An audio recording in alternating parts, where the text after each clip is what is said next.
Halo guys, balik lagi sama Chris. Di kesempatan kali ini gue mau sharing sedikit tentang tips and trick untuk milih asuransi buat para milenial.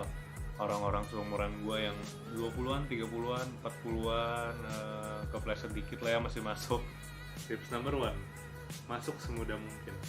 Kenapa masuk semudah mungkin? Karena makin muda lu masuk, itu premi yang lu bayarin akan lebih murah dibanding ketika lu tunda setahun, 2 tahun, 3 tahun. Di saat lu mau masuk, itu premi yang lu bayarin akan lebih besar dibandingkan ketika lu masuk pas lebih muda. Kenapa kayak gitu? Karena pihak asuransi mengambil resiko lebih besar ketika mengcover lu yang udah lebih tua beberapa tahun itu. Tips number 2, pilih unit link. Kenapa unit link? Karena akan ada nilai tunai yang terbentuk ketika teman-teman udah bayar premi. Jadi di saat kayak kemarin pas awal-awal COVID, mungkin teman-teman ada yang dirumahkan atau ada yang dipecat, itu nilai tunai yang sudah terbentuk itu bisa membayar premi bulanan teman-teman untuk beberapa bulan atau bahkan beberapa tahun ke depan gitu. Atau mungkin di saat keadaan udah mendesak banget, butuh uang, nilai tunai yang terbentuk bisa ditarik sebagian. Tips ketiga, pilih produk yang dibutuhkan. Jadi mungkin beberapa teman-teman ada yang dapat kamar rumah sakit dari kantornya, mungkin ngerasa gue nggak butuh lagi asuransi swasta. It's okay, tapi lo harus lihat manfaatnya, seberapa besar yang ditanggung oleh si asuransi tersebut. Kalau udah cukup besar ya nggak usah beli lagi, tapi kalau pas dicek ternyata manfaatnya nggak terlalu besar, mungkin bisa join manfaat dengan asuransi swasta yang ada. Atau buat teman-teman yang punya kamar rumah sakit dari kantor, kan kantor nggak mungkin nanggung uang sekolah anak-anak atau uang bulanan untuk orang tua atau cicilan rumah atau cicilan mobil atau bulanan buat istri.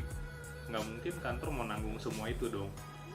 Nah, mungkin teman-teman bisa consider untuk ambil misalnya santunan tunai sakit kritis. Ketika kita dirawat di rumah sakit karena sakit kritis, oke, kantor yang nanggung biaya rumah sakit, tapi ada asuransi swasta yang akan kasih uang tunai ke rekening teman-teman.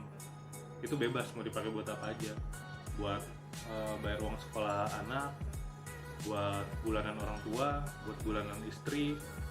Ya asal istri pertama aja, jangan istri kedua ketiga ya, jangan banyak. Tips number 4, pisah polis berdasarkan manfaat. Kenapa gue bilang pisah? Karena ini pengalamanku pribadi. Jadi gue punya satu polis yang isinya lumayan banyak.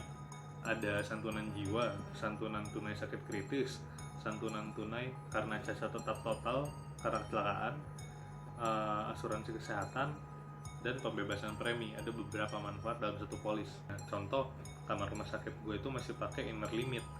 Jadi kamar rumah sakit yang ada limitnya, misalnya satu malam 500.000, 750 atau 1 juta gitu. Dengan zaman yang sekarang ini kayaknya lebih bisa diandalkan asuransi yang membayar bill sesuai tagihan. Jadi untuk kedepannya lebih baik sih dipisah ya antara asuransi kesehatan atau kamar rumah sakit sama asuransi yang santunan-santunan kayak santunan jiwa dan santunan sakit kritis. Itu bisa dijadiin satu aja, dipisahin sama yang kamar rumah sakit.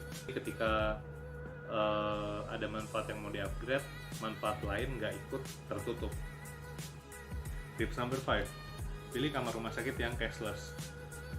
Karena produk kamar rumah sakit yang reimbursement atau harus DP dulu atau bayar lunas dulu atau mungkin gesek kartu kredit dulu, itu udah nggak relevan lagi buat zaman sekarang.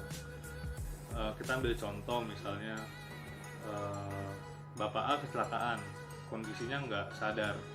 Nah, orang yang nemuin dia akan dengan mudah bantu dia masuk rumah sakit untuk diproses dengan kartu asuransi yang cashless.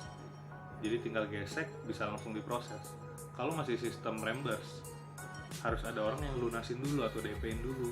Orang yang nemuin kita akan dengan mudah bantu kita untuk masuk rumah sakit dengan kartu rumah sakit, kartu asuransi yang cashless. Karena ketika kondisi kita nggak sadar, itu nggak perlu autorisasi atau masukin PIN dulu gitu untuk kartu rumah sakit ini. Tips number 6, pilih kamar rumah sakit yang membayar sesuai tagihan atau on bill. Kalau sistem reimburse atau yang inner limit yang ada batasnya untuk operasi kecil, sedang, besar, menurut saya udah nggak relevan lagi buat zaman sekarang. Akan lebih reliable kalau asuransi kita itu on bill. Jadi mau tagihan berapapun ya dibayarnya sesuai bill gitu. Anggota tubuh artificial bahkan sampai donor organ itu bisa dibayar juga sesuai tagihan. Jadi kita nggak ada nombok-nombok, nggak ada ngutang-ngutang sana sini buat nutupin biaya berobat. Sekian tips and trick kali ini. Kalau ngerasa video ini bermanfaat, boleh share ke teman-teman yang membutuhkan atau boleh dibantu like. Oke, thank you.